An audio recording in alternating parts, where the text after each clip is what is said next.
महिन्यांचे exit poll आलेले आहेत. पंतप्रधान नरेंद्र मोदी यांच्या नेतृत्वावरती शानदार या ठिकाणी विश्वास दर्शवलेला आहे जनतेने. काय सांगाल? कालपासून एक्झिट पोल आलेले आहेत आणि खूप चांगल्या पद्धतीने जळगाव लोकसभेच्या माध्यमातून हा निकाल आमच्या पारड्यात आहे.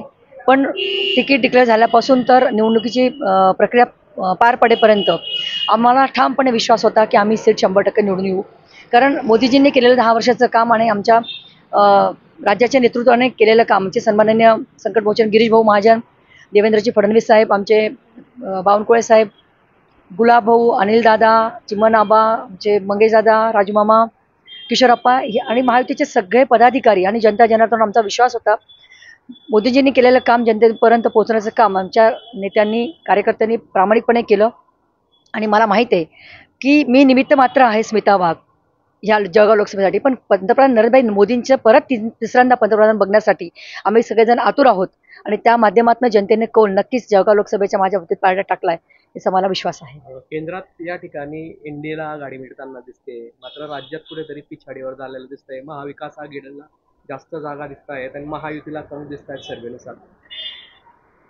मला वाटतं अजून आपल्याला वेट अँड वॉचच्या भूमिकेत बोललं पाहिजे.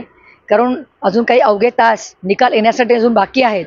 त्याच्यामध्ये बराच काही बदल झालेला असेल याचा मला वाटतं विश्वास आहे. पुढापाडीचं राजकारण जनतेला न पटलेलं आहे का? असं काही मी म्हणणार नाही की पडपाडीचं राजकारण काय झालंय. कारण जे काही झालंय ते जनतेसमोर आहे. पूर्वी लोकांनी केलेले काम तेही जनतेसमोर आहे. मागच्या काळामध्ये 2.5 वर्षात जे काही उद्योजींच्या काळात काम झाले तेही जनतेसमोर आहे. आणि मला असं वाटतं हे बघत असताना आपल्याला अवघे तास शिल्लक आहे, त्यात बऱ्याच गोष्टी बदलतील याच्यावर मला विश्वास आहे. कुठले विकास कामं आपण करणार आहात? कारण 7 बलून बंधाऱ्यांचा विषय असेल, त्यानंतर पाडळसिऱ्याचा प्रकल्प आहे, आपला अजेंड्यात पण हा विषय होता. माझ्या अजेंड्यामध्ये मी प्रथम प्रायोरिटी ही सिंचनाला दिलेली होती. कारण मला माहिती आहे सिंचनाचे प्रकल्प जर पूर्ण झाले तर माझा शेतकरी राजा पण सुखी होईल आणि माझे जे तरुण मुलं आहेत जे नोकरीसाठी बाहेर पडतात तेही खुश होतील. कारण सिंचनाचा प्रकल्प जर पूर्ण झाले तर उद्योग पण ह्या ठिकाणी येण्यासाठी इच्छुक होतील आणि त्या माध्यमातून मला असं वाटतं आमच्या मुलांना रोजगाराची संधी ह्या ठिकाणी जर उपलब्ध करून द्यायची असेल तर सिंचनाचे प्रकल्प शेतकरी आणि युवक या दोघांच्या दृष्टीने अतिशय महत्त्वाचं आहे. त्यामुळे त्या प्रकरणात त्या विषयामध्ये नक्कीच आम्ही हात घालू. एकनाथ खडसे म्हणतात की भाजपला आत्मचिंतन करण्याची गरज आहे की महायुतीला या ठिकाणी जागा कमी मिळताना. ते काय म्हणतात तो त्यांचा विषय आहे.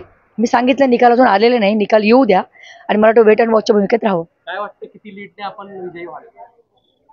दादा दूध का दूध पाणी का पाणी थोड्याच वेळात होणार आहे, काळजी करू नका.